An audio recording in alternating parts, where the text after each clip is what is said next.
সমস্যা যে 5 মিনিট পরে হবে না, আপনি কি সেটা বলতে পারেন? আমি কি সেটা বলতে পারি?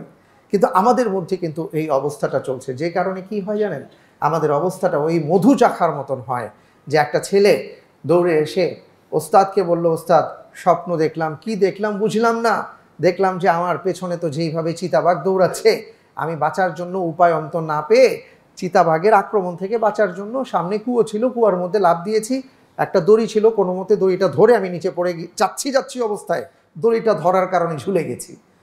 কিন্তু সর্বনাশের খবর হলো, নিচের দিকে তাকিয়ে দেখি সেখানে আবার কুমির সাপ বসে আছে, অর্থাৎ দড়ি ছেড়ে দিলি শেষ। এই ভয়ঙ্কর অবস্থার মধ্যে লক্ষ্য করলাম দুটা ইঁদুর এসে আমার এই দড়িটা কুটকুট কুটকুট করে খেয়ে ফেলতেছে।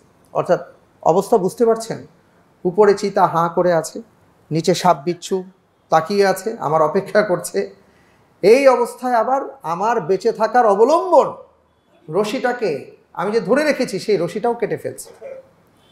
তা আমি কি করলাম, আমি একটা অবাক কাজ করে ফেললাম। আমি তাকায় দেখলাম সাইডে সেখানে মৌমাছি মৌচাক করেছে, আমি সব টেনশন বাদ দিয়ে মধু খাওয়া শুরু করে দিলাম। এটা আমি কি দেখলাম?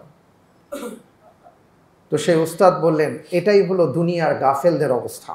তুমি যে স্বপ্নটা দেখেছো, এটা হলো পৃথিবীর ওই সকল মানুষের অবস্থা যারা পেছনে মালাকুল মৌত যাদেরকে যে কোনো মুহূর্তে ধরে ফেলবে এমন অবস্থায় আছে, আরেকটা পাতার কবরে চলে গেছে, কারণ উনি ধরলেই তো কবরে যেতে হবে, ওইখানে তো সাপ বিচ্ছু অপেক্ষা করছে।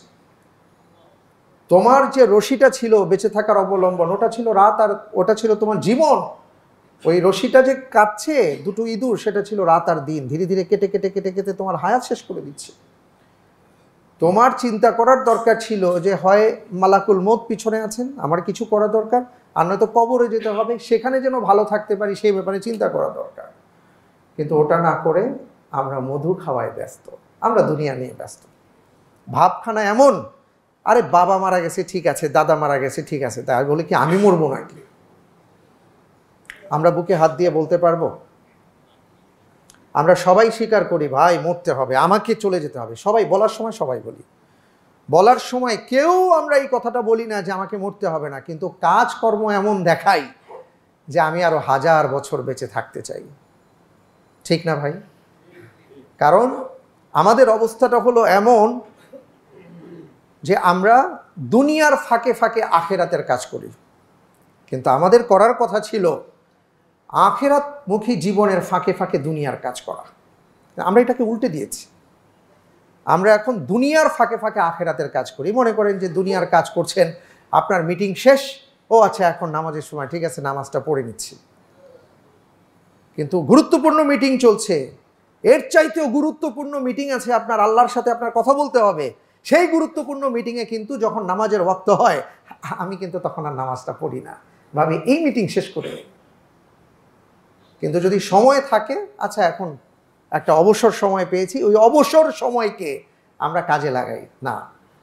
আপনার আখিরাতমুখী জীবনযাপন করতে হবে, ফাঁকে ফাঁকে আপনি দুনিয়ার কাজ করবেন। তা আজকে আমাদের অবস্থাটা এমন কেন সেটা বলছি, যে দেখেন আশেপাশে এত দুর্ঘটনা, এত পরিস্থিতি দেখার পরে আমাদের কি দরকার ছিল?